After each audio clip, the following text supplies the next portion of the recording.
This is CampusLore Live, where NFL players are the experts on college football. I'm your host, Drew Butler, joined alongside Aaron Murray. And this week, we are joined by a Super Bowl champion, a five-time Pro Bowler. He was an All-American at KU. That's right, Rock Chalk Jayhawk, and a first-round draft pick.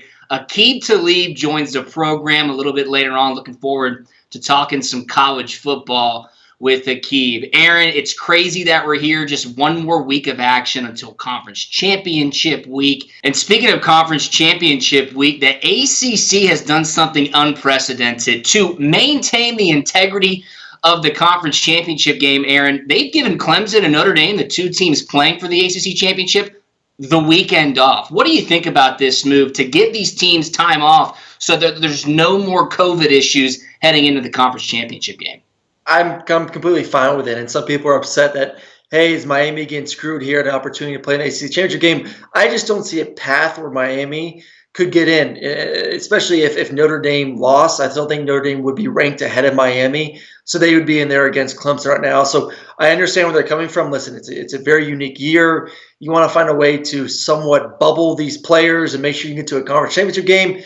And also this conference is looking at it saying, listen, if Clemson wins based on the landscape of college football right now, we're going to have two teams in the playoffs. Notre Dame, I think, is in. I think they've punched their ticket. And Clemson, if they beat Notre Dame in the ACC championship game, obviously they're going to be in there as well. So I think right now it's 2 Notre Dame, 3 Clemson. If Clemson wins, it's just going to flip. It's going to be 1 Alabama, 2 Clemson, 3 Notre Dame. So one, they want this game to happen, so they're going to make sure that both schools are doing everything they need to do to make sure those players are healthy. They're able to put the full squad on the field. And like I said, also, I think they're looking at this as, hey, we have an opportunity to put 2 teams in, and that's just great for our conference. Yeah, I'm kind of torn here. It's like if you can take advantage of the situation of 2020, do it. Put yourself in the best position. That's what the ACC has done. Of course, Miami is ranked number 10 right now. They will host number 17 North Carolina in one of the better matchups of the weekend. But if Clemson were to play, they were supposed to make up that game with Florida State. I mean, I don't think they were going to lose to Florida State. So it does make sense to make sure that these two teams, from a COVID standpoint, are ready and set to go. Clemson has won 5 straight ACC championships, Aaron. This is the first time during that streak that they are ranked lower than their opponent. Coming in, Notre Dame will be ranked number 2, and seemingly Clemson will be ranked number 3. In other college football news, the coaching carousel has begun. A lot of news was flirting around Tom Herman in Texas this past week, and they almost put up a 70-burger on Kansas State. Is he safe? It seems like they're targeting Urban Meyer at around the $10 to $15 million a year range. It's crazy I'm even saying that. But Urban has reportedly said no. If Texas can't get Urban Meyer, Aaron, should they hang on to Tom Herman? I tell you what, if I'm Tom Herman, I'm kind of pissed right now. You're just sitting there. You want a big game this weekend, and then everyone's going behind your back. And I actually pretty not behind his back because he knows what's going on right now. And they're offering Urban Meyer all this money to go in there and be the next head coach of Texas. So he's just sitting there like, hey, I'm just chopped liver. They've already moved on from me. So, if this deal does not go through with Urban Meyer as of, Sunday, it has not. Urban said, listen, health concerns. I'm not ready to get back into coaching right now. But listen, if they offer $15 million, I think that's going to be really hard for him to say no to a program like Texas. I mean, that's a great program. You can recruit in the state of Texas. I'm telling you, if Texas is able to land Urban Meyer, they may win a national championship in the next 3 years. He's that good of a coach with that talent, that fan base, those facilities, the amount of money that's poured into the University of Texas for football reasons. He has everything at his fingertips to turn that program, like I said, into a national powerhouse. I think he's that good of a coach. But he has to worry about his health, his family. He's going to make the right decision for himself. But like I said, at the end of the day, Tom Herman's just sitting there, and I just would not want to be in his seat as they're trying to bring in a new coach. And if it doesn't happen, I just don't know who else they would want to get. I think he's going to be, as of right now, the head coach of Texas for 2021. Yeah, think about everything going on in the world of college athletics from a budget standpoint with 2020, no fans in the stands or less fans in the stands, revenue not where it usually is. Tom Herman has a $25 million buyout, which boosters and alumni have said they have ready to roll, and they're trying to lure Urban Meyer with a $10 to $15 million a year coaching salary. Truly wild, but like you said, if anybody could do it, it could be Texas, so we'll certainly keep tabs on that developing storyline. Back to conference championship week. It's crazy that we're already here. Matchups are set in the ACC championship game and the SEC championship game. And it's unique because these two conferences, it seems like there's an outside shot and probably a really good shot in the ACC that they could each have two teams in that college football playoff Final Four. Yeah, I think it's more of a shot for the ACC. You look at the SEC game, Alabama versus Florida, and I just don't see – honestly, I don't see anyone in the country being out of Alabama. I mean, what Devonta Smith and Mac Jones and Najee Harris, improved defense. I mean, these guys are going to be putting up 40, 50 points against everyone they face here on out, whether it's Clemson, Notre Dame, Florida, Ohio State. So more of a chance, I think, in the ACC to get two teams in, just because I think Notre Dame has kind of punched their ticket into the playoffs. I mean, unless they go out there and just get absolutely crushed by Clemson, which I don't see that happening. I really like this Notre Dame team this year. Ian Book is playing some of the best football of his career. They have an elite defense. They got a great running game. This is a good Notre Dame team. So obviously Clemson wins, both teams are in. If Notre Dame wins, then obviously you only get Notre Dame in, and then you got a team like Texas A&M, Cincinnati knocking on the door to jump into either that third or fourth spot in the playoffs. So like I said, ACC more of a chance. I just don't see Florida going in there and being able to compete with Alabama right now based on what we've seen on the film this season. Yeah, Florida takes the L. Watch out for Texas A&M sitting there at the 5 spot. We've seen crazier things happen. It will all certainly play out on the field this weekend and the next. Hey, don't go anywhere. When we come back from break, we're going to talk a little Heisman. We're going to talk about the college football playoff and if they should have expanded in this wild year. That's 2020. We'll be right back after the break.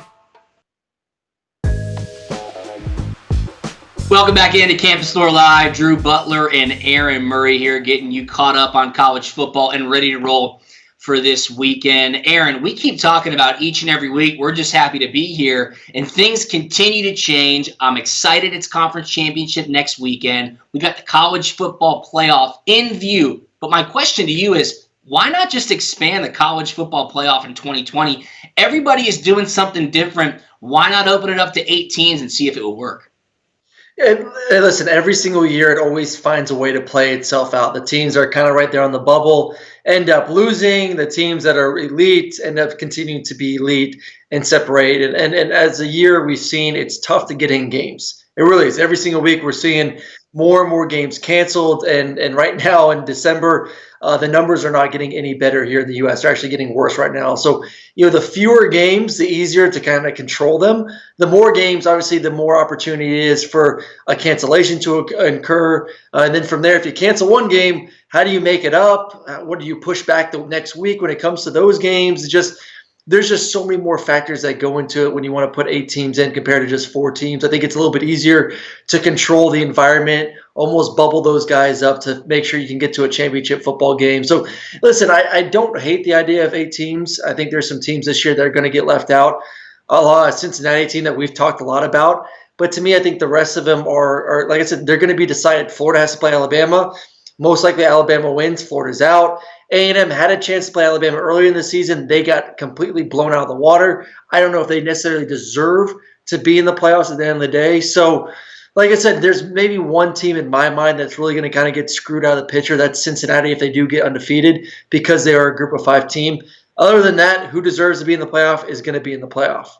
It always plays itself out. And conference championship weekend is essentially a de facto playoff round. And do not get it twisted. The reason they did not expand it is because they don't want to admit that they were wrong. They're protecting their own self-interests. They want to make sure that 4 continues to work. And quite frankly, it has. Not often does that 1 versus 4 game prove to be a competitive matchup. If you brought 1 versus 8 into the picture, it might not be that good. So they kept it at 4. I can understand why. I can also understand why people wanted to see 8 in this crazy year that has been 2020. Speaking of crazy, some teams are down in 2020. Michigan, Penn State, Minnesota, defending champs, LSU. I mean, what is going on, Aaron? Which one of these teams do you think can rebound and get ready for a better 2021? Well, I'm going to go with someone off your list right now. I'm going to go with Florida State. Mike Norvell, first season. They've played 4 quarterbacks. They've had some issues in the offseason. And, I think he's kind of getting rid of some of the cancerous type players. He's bringing in, obviously, the guys that fit his system. I think he's a tremendous head coach. He has an incredible track record. He needs to find a gunslinger first and foremost, whether it's whoever's on the roster now, bringing in a transfer, bringing in a top guy. There's just too much talent on that roster. Obviously, they showed it. They beat a top team in North Carolina, so they got dudes there at Florida State. There's no question about it. Like I said, I think he's a really good football coach. Year 1, a lot's going on. I think year 2 is going to be a better year for Florida State. So I think they can have, of all the teams, a pretty decent bounce-back season. All right, I tip my cap to you. Anybody who can say with confidence that they trust Florida State moving forward is a bold man. So I give you confidence there. I give you respect for sure. I'm going to go with Penn State. Look, all the uncertainty in the Big Ten's offseason, James Franklin is a great head coach. They do have talent there. I think they got off on the wrong foot in 2020, and bad momentum is really tough to shake. So I would look for Penn State to return to dominance or prominence in 2021. What about the rest of this 2020 season? The Heisman race is heating up. It's kind of crazy, Aaron, because 2 guys, it seems like, are in the lead. They're going to face off in the SEC championship game. That, of course, is Mac Jones, the quarterback for Alabama, Kyle Trask, the quarterback for Florida. But what's crazy here is that these 2 guys might not even be the best players on their teams. Devonta Smith at Alabama, Kyle Pitts at Florida. This is truly a unique Heisman race.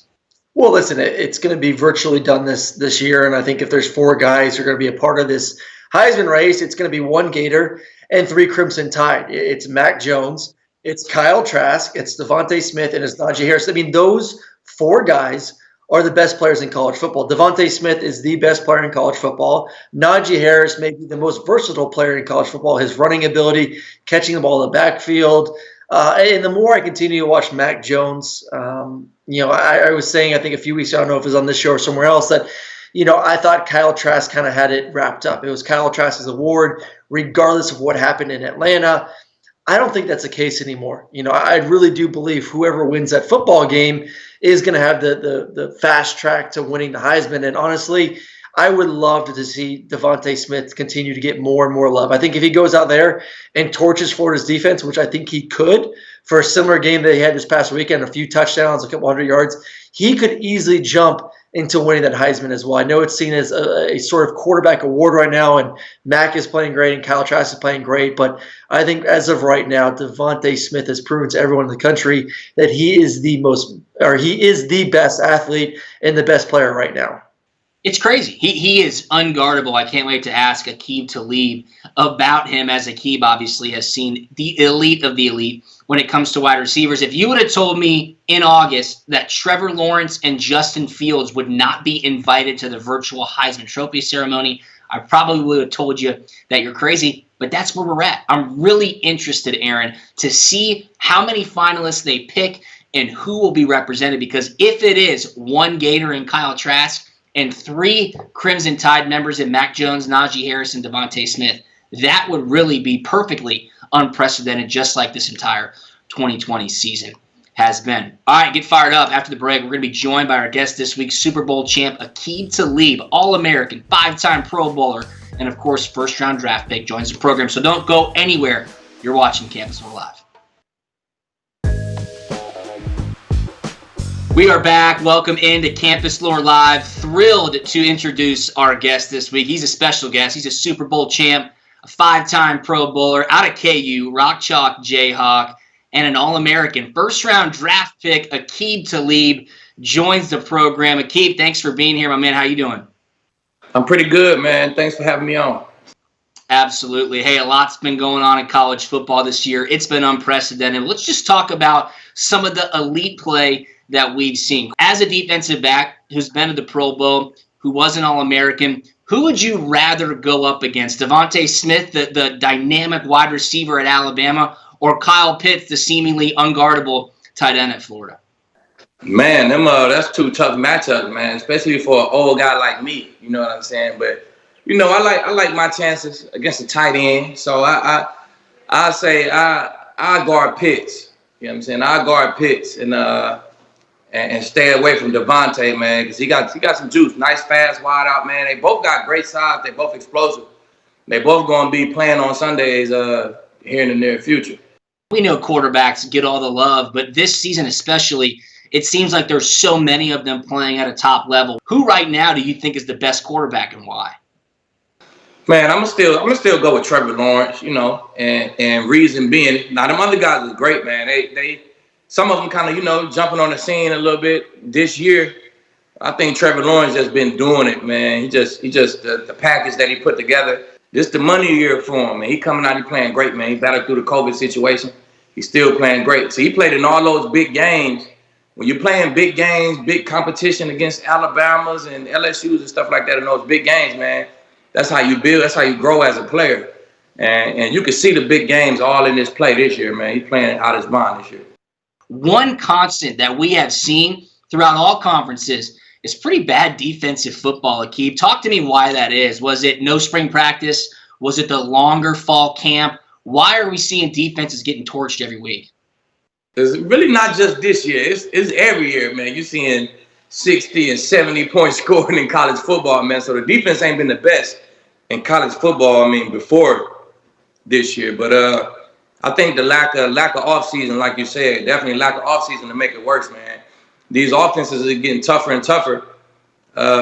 It's starting a lot in college. A lot of what the NFL is doing right now came from college, man. So it's kind of starting right there, man. These playbooks is getting huge, elaborate playbooks. And it's tough, man. It's tough to stop people, period, in the NFL, in college, in high school, let alone now you don't have time to gain that cohesiveness with your team, with them units on the back end, man. That's not going to help at all. So the game is changing, and they want to see points. So, man, I can see it keep on changing and changing every year. I can see the scores, football scores getting higher and higher, man, because, you know, people want to see that entertainment. Looking towards conference championship week next week, we got some awesome matchups. And, of course, these teams have evolved on the offensive front. Let's start in the ACC championship game. I would love your thoughts. It's a rematch. Clemson against Notre Dame. Obviously, when Clemson lost to Notre Dame a couple of weeks ago, no Trevor Lawrence. A couple of defensive starters were banged up as well. Does Notre Dame have what it takes to beat Clemson at full strength and beat the Tigers twice in one season? I like Notre Dame, man. They're a good football team, but I think that first win, I think that's what's going to get Clemson up full speed, ready to play. They, like you said, they got them guys back, man. They definitely got Trevor back in there. But their last quarterback, man, he played a hell of a game. He didn't play a bad football game. He played a hell of a game. But, man, that's what Trevor brings to the table, man. He know how to win games. He know how to – it just seems like it's key plays in football games that grab momentum. Trevor seems like he always make those plays in those key times, man. So having him back and holding that chip on their shoulder with that loss, man, I'm going to go with Clemson. And then we got the SEC championship game, Aqib. Number 1 Alabama is going to take on number 6 Florida in Atlanta at Mercedes-Benz Stadium. Look, we know what Alabama did to LSU last weekend. We can take that with a grain of salt. The Tigers are not what they were a year ago, but, buddy, they look absolutely unstoppable. Can Florida beat Alabama? Is there any recipe to slowing down that offense and then putting enough points on the board to get out with a victory? I think it's too much offense plus defense on Alabama end, man. It's like I said, DBs, man. Sachane, the young freshman out there, Malachi, what's his name? Malachi Moore. I love that dude, man. He's playing some good football right now, man, making a ton of plays. I think it's just too much offense plus defense, man. So I'm gonna ride with Bama. Florida, a good football team. Their quarterback, man, he playing some great football. But I'm going to have to ride with Bama. Who do you like right now to be the champions at the end of this season? I like Bama, man. Yeah, I'm one of the Bama fans, man. The defense, the offense, we see what the offense is doing, man. Mac Jones, super explosive offense. Probably got the best receiver actually playing in football right now. Notice I said actually playing in football right now. You know what I'm saying? He probably got the best one. Weapons all around him, man. Michi on one side. Freshman's going ham. But I think it's the defense, though, that really separates them from everybody, man. Aqib, I appreciate you, man. Thanks for joining us. When we come back, Aaron and I are going to give you our picks of the week, our upsets of the week, and what to expect in the weekend coming up in college football. So don't go anywhere. We'll be right back.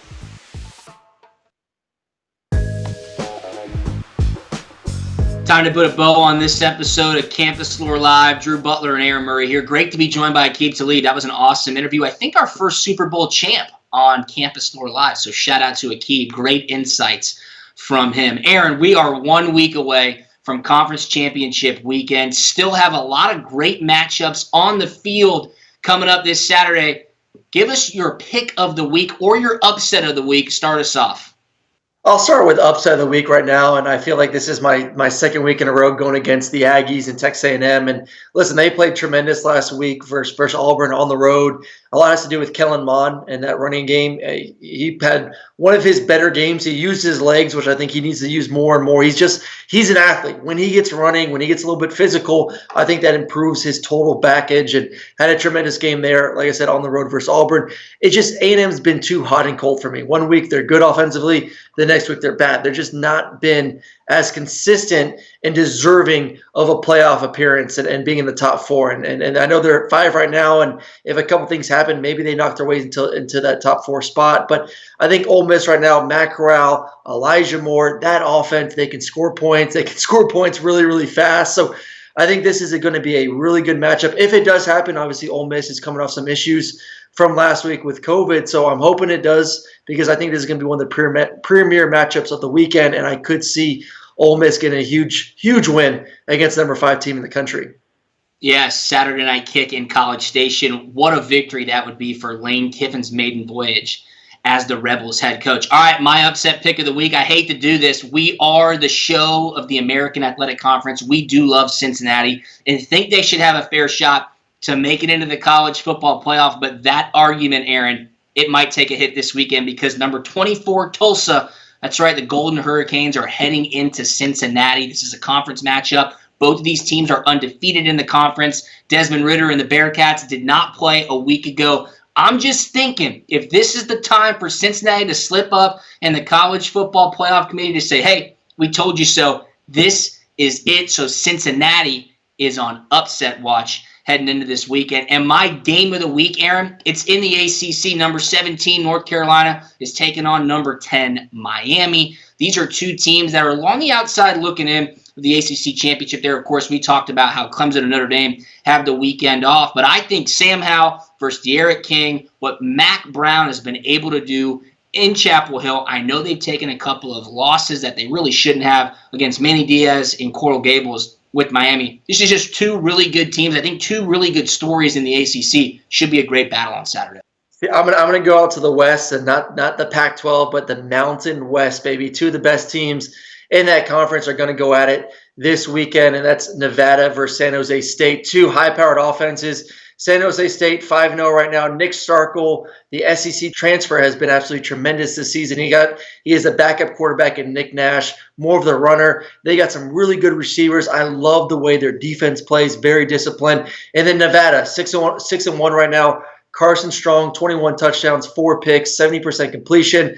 Toa Tower, their running backs, a big old bowling ball. Doves, the receiver, has 9 touchdowns. And then Cole Turner, this tight end, big kid. He's a matchup nightmare. He's kind of like Kyle Pitts for Florida. You put him all over the place. Two premier offenses, two of the best teams in the Mountain West. This is going to be a fun one to watch this weekend. I love it. Hey, you need it. We got it. Mountain West, ACC, SEC. We have it all right here on Campus Lore Live. Thank you so much for watching. For Aaron Murray, I'm Drew Butler. We'll see you next week right here on Campus Lore Live.